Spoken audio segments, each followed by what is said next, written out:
In 1999, Morpheus offered Neo a choice between a red pill and a blue pill. In 2018, this country fractured between red and blue. In 2022, I'm here to tell you that if you really want the truth, more voters are neither red or blue. Yet, they have no representation, no choice, and no options. They have to choose between candidates chosen by the red people or the blue people. I'm David Esrati, and I'm running for Congress as an American, as in red, white, and blue.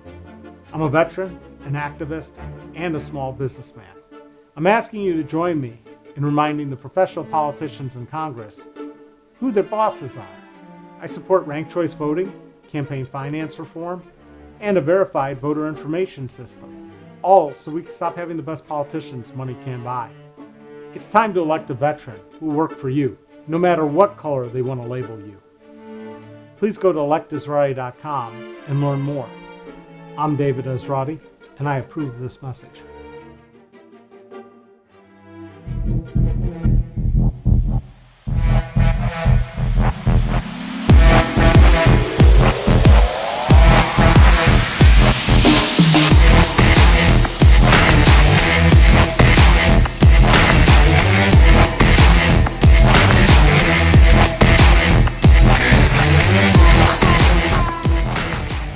Jurassic Park, you thought those little baby dinosaurs were cute until they turned into out-of-control carnivores. That's sort of what happens to government when we elect people based on very expensive advertising campaigns and propaganda. I'm David Esrati. I'm a veteran and a small businessman running for Congress. You don't want professional ad people and pollsters to sway your vote. All those hot-button issues like gun control, abortion, borders are all politicized to stop you from voting rationally. And thinking rationally seems to be in short supply these days. Most Americans have been voting against their own best self-interest for a long time because we've allowed money to buy our leaders. 1 million Americans died in the last 2 years because our leaders couldn't lead. It wasn't that hard. Mask, distance, test, and then vaccinate. In an instant, we had billions to spend on healthcare for COVID, when for years we've been told we can't provide healthcare for everyone equally in this country. That's an unintended consequence of the pandemic. If you think about it, our government can pretty much do whatever it wants, or what the people who buy our politicians tell our leaders to do. We also had a ton of money to prop up businesses. The next thing you know, it turns out that a living wage was not only possible, but necessary. As a small businessman who won't sell you out to corporate interests and lobbyists, I can tell you that it's time to fully understand the consequences of companies like Amazon, Facebook, and Google and their effect on small business, and to remind you that small business is the #1 creator of jobs in this country. So this next election, don't trust this ad or any other political ad. Do your homework and think before you vote. It's time to put this ad man in Congress because I know that the best advertising is based on the truth, not the size of the budget or payola. Or you can just vote based on who has the money to buy their way into Congress and live with the consequences. I'm David Esrati, and I approve this message.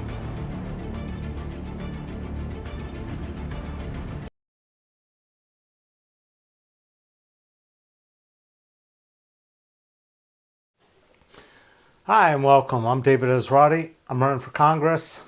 I am running in OH-10 as a Democrat.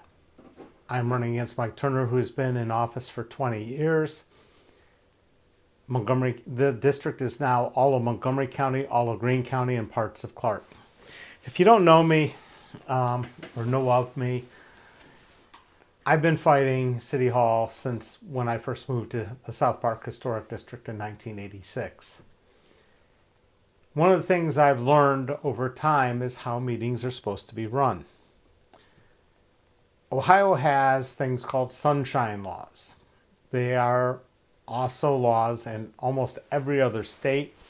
They came about around the 50s, and I can't give you the full background, but my father, who was a journalist back then, said when it happened, when it was written into law in the late 50s in Salina, Ohio, where I was born, the city council used to leave the doors open, even in the winter time, to to the front of City Hall and to the meeting room so they wouldn't be violating the sunshine laws.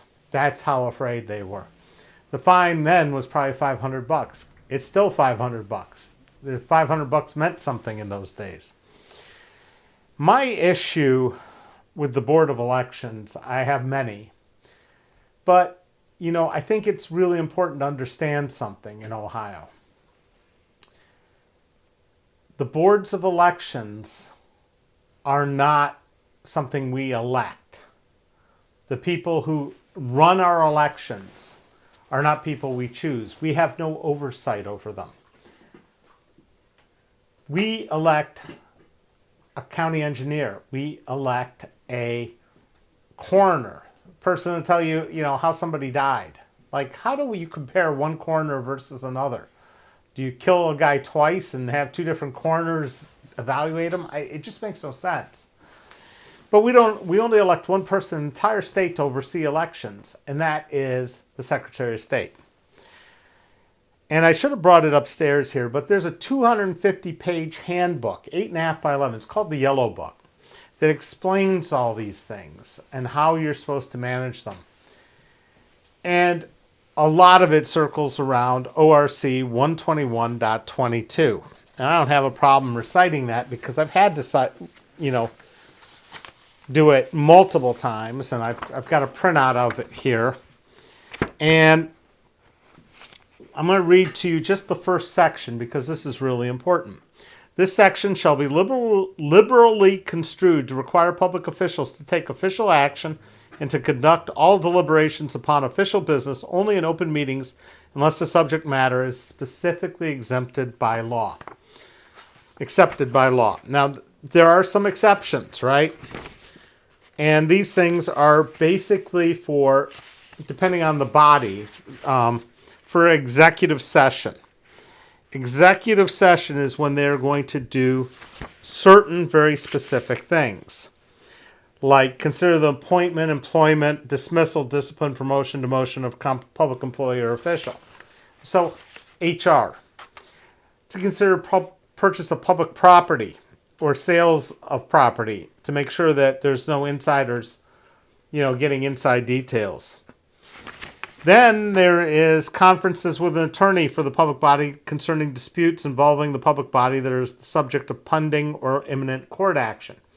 So yes, they can have an executive session to discuss with their attorney my lawsuit against them. Negotiations or bargaining sessions with public employees. So set public employees' pay rate so they can go into executive session for that. And then there's one for security arrangements and emergency responses. Okay? But the thing is, if they're going to go into executive session, they actually have to do it from an open public session, and they have to say what the discussion is going to be about. In other words, they have to cite one of those things. That we're going in to buy some property or sell some property. Or we're going to go in and talk about the employment of an employee. Or we're going to talk to our legal counsel. They have to specify those things. And they obviously have to know about this in advance.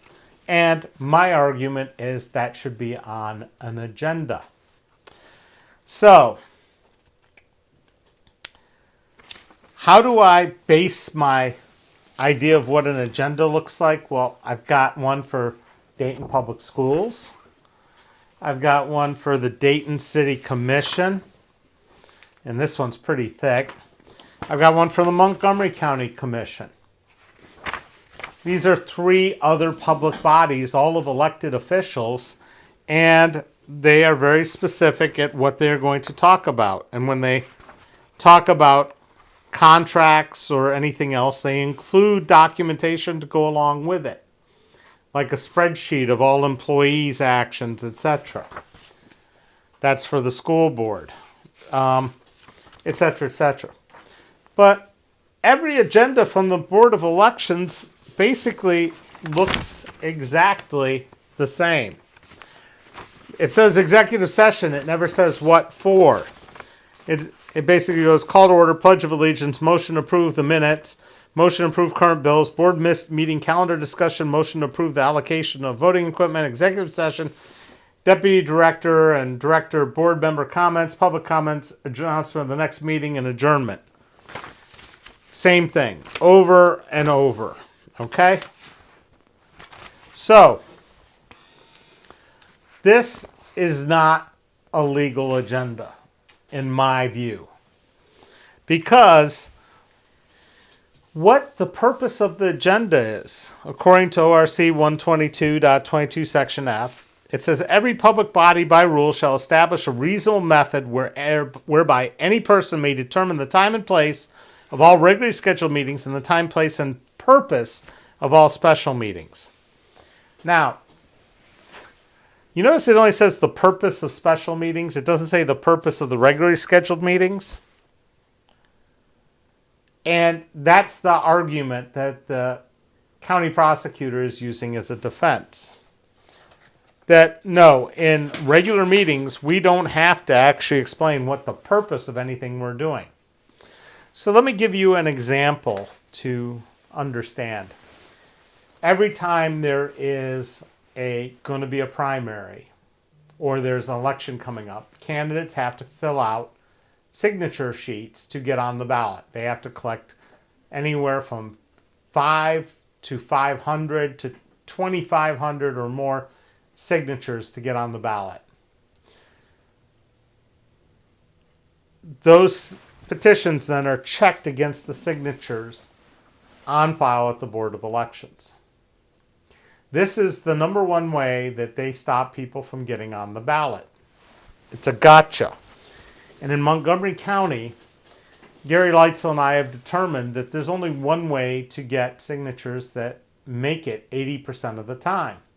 That is to take a list of the actual registered voters, go to the door, ask for that person only, or it's not going to count. So for instance, the last time I ran for city commission, they said I was short 11 signatures. I turned in like 565 and they said I was short. In general, they disqualify 20% of the signatures of anybody going and using that method, and they will disqualify even higher numbers of people who do it any other way. So before that meeting, it says they'll say they're going to announce whose petitions were valid, but they don't list them. So you don't know unless you actually go there and wait, like the Academy Awards, to find out if your name gets called or you get failed. I say that's ridiculous. I say they should publish in advance what they think the findings are going to be. But no, that's not the case. Now, in the last case, when they told me I was short, what I did is I went out with a lawyer. All lawyers in Ohio are notary publics, and had them, went to each of these voters that they said it wasn't their signature, have them sign an affidavit that yes, that was their signature and that was their intent to get me on the ballot. I needed 11. I turned in, I think, 16 signed affidavits. They accepted 15 of them. They still rejected one with a notary. Didn't matter. I had enough signatures. But that's a severe problem. That's people who weren't elected by anybody deciding whether the voters should have the right to choose that person to be on the ballot. And how are they doing it? They're doing it by graphology, which is not legal in the United States. The study of handwriting, the verification of signatures. So who are these people? Who does appoint them? And how do they get there? Well, this is the interesting part. We've talked about this before, that there are more people who are not Democrats or Republicans of registered voters throughout the state of Ohio. So let's say, for instance, that there's about 30% that are Republican, 35% that are Democrat. And the rest are undecided. They don't want to have anything to do with it. So those people have no say in the matter. And the people on the Board of Elections, by law, have to be members of one party or the other, and they have them as checks and balances.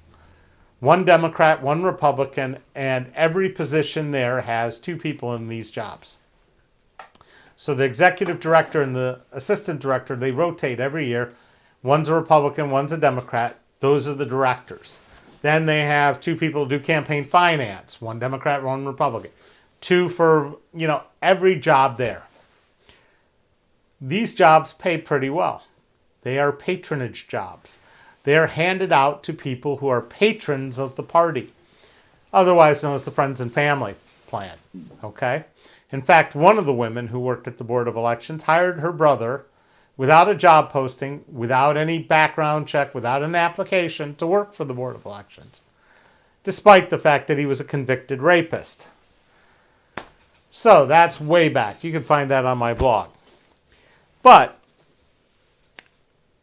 I said, you're not providing an adequate agenda, and you're not meeting in public and doing things clearly, taking action and deliberations on official business. What was the real other thing that was going on? Well, it seems, according to someone who tipped me, that somewhere in one of these executive sessions, the director and the assistant director decided to hire back the old director, who had been there for 20 years, to do the work that they should have done. Let me repeat that. The guy who retired, who was making $154,000 a year, was rehired at his full salary for a year as a consultant to redraw all the gerrymandered districts for the precincts in Montgomery County. Nobody knew this happened because it all happened in secret. It was never a contract that was published. It was never a contract that was explained. And we just broke one of our lights. Anyways, so again, nobody checked any of these things out. Nobody could see any record of it. And it had happened.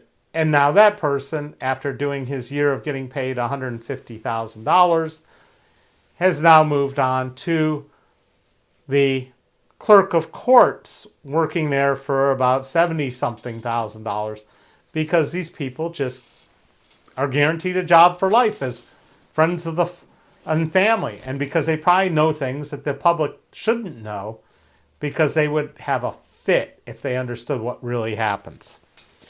So I filed the case. I asked for a visiting judge, and I've asked for a jury. Why did I ask for a jury? Well, because judges are elected here, and they're part of the process, and they're generally Democrats or Republicans, and they've been a part of this whole process.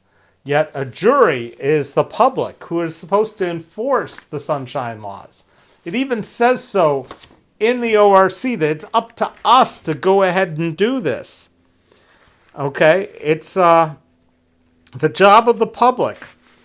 And not only is it the public's responsibility, a member of the public body who knowingly violates an injunction may be removed from office by action brought in common pleas court for that purpose by a prosecuting attorney or attorney general. That'll never happen because the prosecutor's part of the process. But you are expected to do this. Any person may bring an action to enforce this section.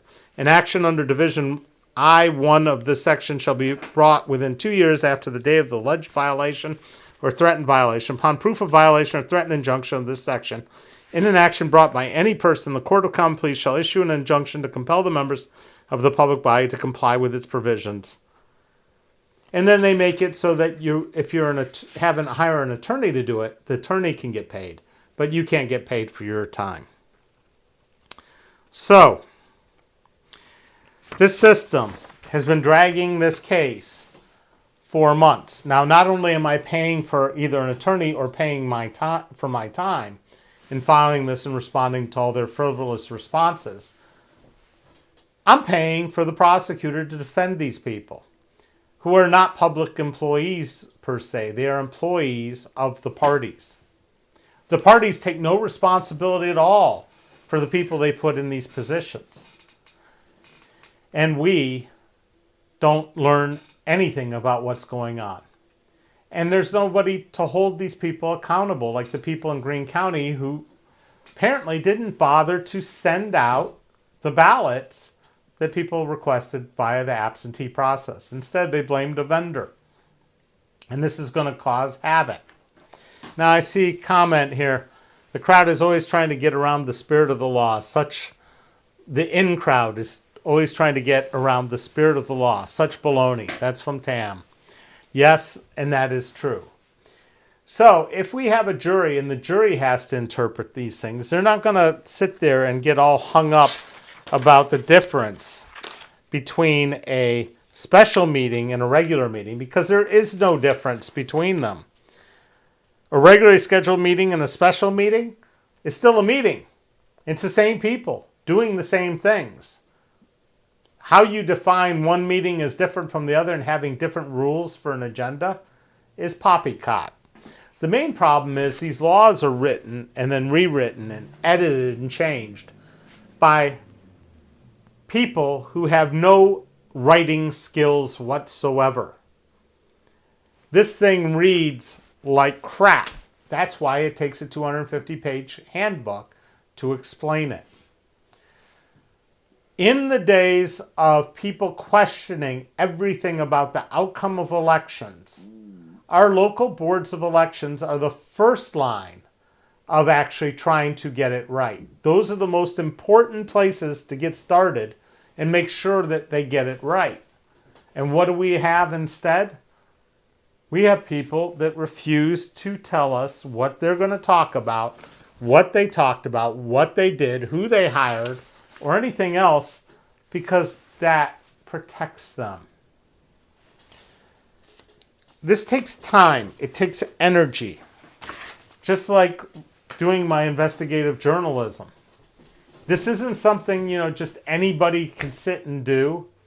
It takes time and money and costs money to create the videos, where I take all those videos from the jail, for instance, and string them together so you can find out exactly the time frame and who was involved in pepper spraying an inmate and restraints.